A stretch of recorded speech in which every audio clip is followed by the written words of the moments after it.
And this week's look at participants in the Africa Accelerator program, we focus on startups in the artificial intelligence and education technology sectors from South Africa. Lebogang Diale, co-founder of Gradesmatch, helps students and families to transition from education to economic opportunity, while Thapelo Nthite, co-founder and CEO of Botlhale, navigates natural language processing tools for African languages in his business. Let's find out more.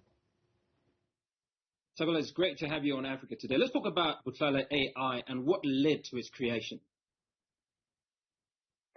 Thanks for having me. So our journey at Botlhale started from, a realization at the time when banks were kind of going digital, and there seemed like there wasn't much consideration given for people who might not necessarily be able to go digital. So there was a time when a lot of banks were closing down their branches, with a huge push for digital. So we realized that, one barrier for accessing digital channels is infrastructure and data, of course. But another one, which people seldomly talk about, is language, right? So from that realization, I had an interaction with my grandmother where she's asking me to load airtime on her phone. So, and she's saying this in Setswana, and that was quite fascinating because she knew what she wanted to do. She expressed it to me in Setswana, but the reason she couldn't do it herself was because the instructions on the voucher and the phone were in English. So that's when we started thinking about Botlhale and how we can use technology to enable people to engage with service providers and technology in general through languages they trust and understand. So you've obviously had to employ a number of language processing tools. Talk to us about how that all works. Yeah, so at the core of what we do is we've got a couple of natural language processing tasks. So the first and probably the biggest is transcription, right? So what the transcription model does is that it converts speech, spoken language, to text. And then we've got another one, which is text to speech, which converts written text into speech. So you can think of it as the computer reading what's written. Thirdly, we've got natural language understanding. So that's basically drawing meaning and information from natural spoken or written language, right? So if someone says, I want to transfer money, right, we can draw meaning from that sentence. That's the third task. And then lastly, it's been machine translation. So converting language or text from one language to the other. So those are the models we've built, and what sets us apart from a lot of people building this is that our core focus and aim was to build these for South African languages and other African languages. So I'd imagine that it's a huge task at hand because you have several languages spoken in South Africa. Never mind when you go across to Zambia or further afield when you go to Nigeria, where you're talking hundreds of languages, never mind dialects. How much of this has been a challenge, or do you perceive this to be a challenge in the work that you're doing? Yeah, so look, how we approach the languages we onboard is we look at the population that speaks the language, right? And we've identified about just under 20 languages spoken by over 300 million people on the continent. So those are the languages where we're targeting first. So those are the languages where we're collecting data for actively. We're looking for data for actively and building the tasks that I've mentioned for initially before we start looking at other sort of languages. Because to your point, even within each language, there's different nuances, accents and dialects and so on. So those are the ones we really want to get right first before we start looking at other languages.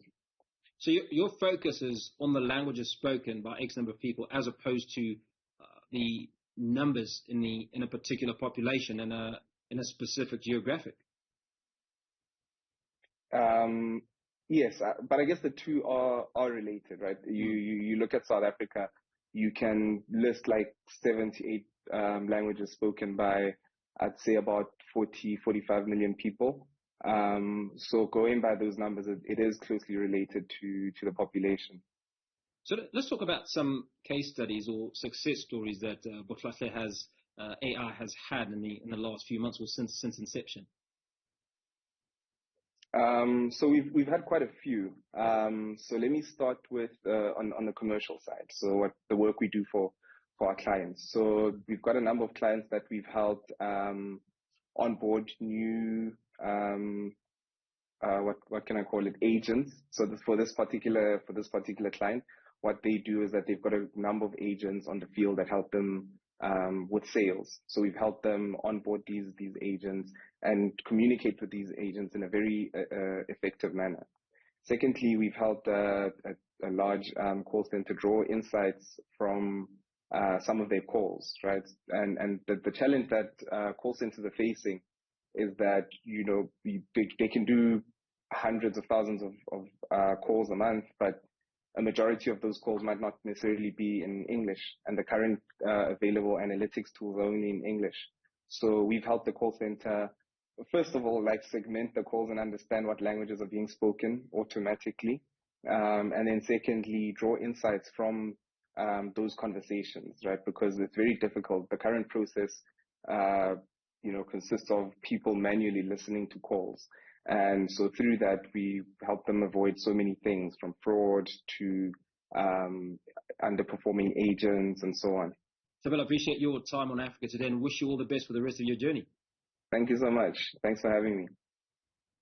Lebo, I appreciate you speaking to us on Africa today. Talk to us about your background and certainly how it led to the creation of Gradesmatch. Sure. My background is quite interesting. So I studied finance, business science finance at UCT from 2008 to 2011. As soon as I finished that, I was a bit of an odd one, where I decided that, it might be best for me to go and study a little bit more and do another undergrad in electromechanical engineering. So during that time, got to get some exposure to, machine learning, different technical processes of how do you think about design, and then linking that with my finance background of how do you think about businesses as a whole. And essentially, that's how we started thinking more deeply about Gradesmatch as well. So I'm not, a sole founder. I'm a co-founder. So we're three when we started Gradesmatch, with Ruzani Mulawuti and Unati September. And I mean, the core of why we even started it was just really to solve a simple issue of students flocking to universities or tertiary institutions hoping to get a place, having not applied on time. And yeah, that's where essentially the story began, of a simple solution called Gradesmatch to now something much bigger, which we obviously have built, which is a combination of Gradesmatch, which supports with career guidance and career advice, Bridge, which supports with applying, our marketplace, which supports with acquiring resources, and lastly, Bridge One, which is our corporate offering for bursary management. So you seem to have quite a collective of products within Gradesmatch. If you were to summarize what Gradesmatch is, what would you say? So in a simple line, what we do is we enable the journey from education to economic opportunity for youth. That's what we do in a simple line.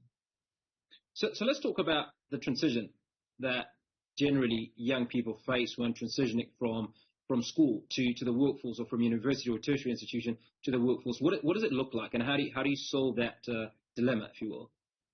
Sure. So there's a number of barriers which come in, and they come in as early as high school. So the first one is selection of the right subject choices. So based on the subject choices, they have an impact on the careers or qualifications you can apply for, right? And the next part is then your academic performance. If your academic performance is not meeting a certain criteria, that obviously has its own limitations as well. But what has become even more challenging for students is that the space constraints. So it's highly competitive to get into particular opportunities. So for example, for medicine, we have less than about 2,000 places in the country, yet over 100,000 students are applying for those different opportunities. So it becomes highly competitive just to get access to tertiary institution opportunities. So we come in where we use our system and our technology to help students, one, know what they can apply for based on their subjects, their marks, and their interests, where they stand the best chance of admission, and additionally, what they must aim for to succeed.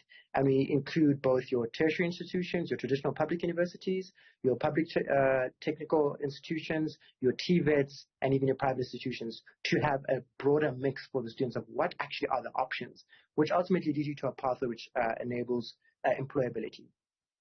So let's talk about traction. How much traction are you getting, and what's the response from your clientele, if you will? Because obviously there are other products that speak to career advice, career guidance, and so on that would be competing in the same space as you. Sure.